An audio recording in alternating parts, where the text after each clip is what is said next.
ಡಿ.ಕೆ. ಶಿವಕುಮಾರ್ ಎಂಬ ಹೆಸರಿನಾದ ನಾನು ಕಾನೂನು ಮೂಲಕ ಸ್ಥಾಪಿತವಾದ ಭಾರತದ ಸಂವಿಧಾನ ವಿಷಯದಲ್ಲಿ ನಿಜವಾದ ಶ್ರದ್ಧೆ ಮತ್ತು ನಿಷ್ಠೆಯನ್ನು ಹೊಂದಿರುತ್ತೇನೆಂದು ನಾನು ಭಾರತದ ಸಾರ್ವಭೌಮತ್ವವನ್ನು ಮತ್ತು ಅಖಂಡತೆಯನ್ನು ಎತ್ತಿ ಹಿಡಿಯುತ್ತೇನೆಂದು ಮತ್ತು ಕರ್ನಾಟಕ ರಾಜ್ಯದ ಮುಖ್ಯಮಂತ್ರಿಯಾಗಿ ನನ್ನ ಕರ್ತವ್ಯವನ್ನು ಶ್ರದ್ಧಾಪೂರ್ವಕವಾಗಿ ಮತ್ತು ಅಂತಃಕರಣಪೂರ್ವಕವಾಗಿ ನಿರ್ವಹಿಸುತ್ತೇನೆಂದು ಭಯ ಅಥವಾ ಪಕ್ಷಾತೀತವಲ್ಲದೆ ರಾಗ ದ್ವೇಷವಿಲ್ಲದೆ ಎಲ್ಲ ಬಗೆಯ ಜನರಿಗೆ ಸಂವಿಧಾನಕ್ಕೆ ಮತ್ತು ಕಾನೂನಿಗೆ ಅನುಸಾರವಾಗಿ ನ್ಯಾಯಯುತವಾಗಿ ಮಾಡುತ್ತೇನೆಂದು ನನ್ನ ಅಜ್ಜ ಗಂಗಾಧರಜ್ಜನ ಹೆಸರಿನಲ್ಲಿ ಪ್ರಮಾಣ ಮಾಡುತ್ತೇನೆ.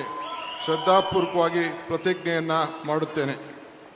ಮಾನ್ಯ ಮುಖ್ಯಮಂತ್ರಿಗಳು ಈಗ ಪ್ರಮಾಣ ವಚನಕ್ಕೆ ಸಹಿ ಮಾಡಲಿದ್ದಾರೆ.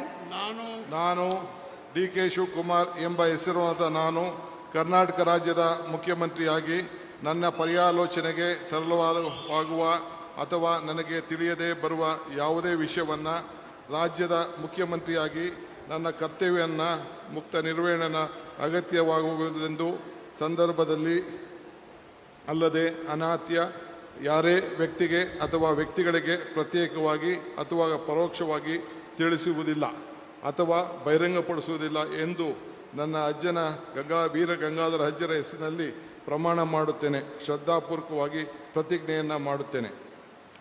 ಧನ್ಯವಾದಗಳು ಸರ್.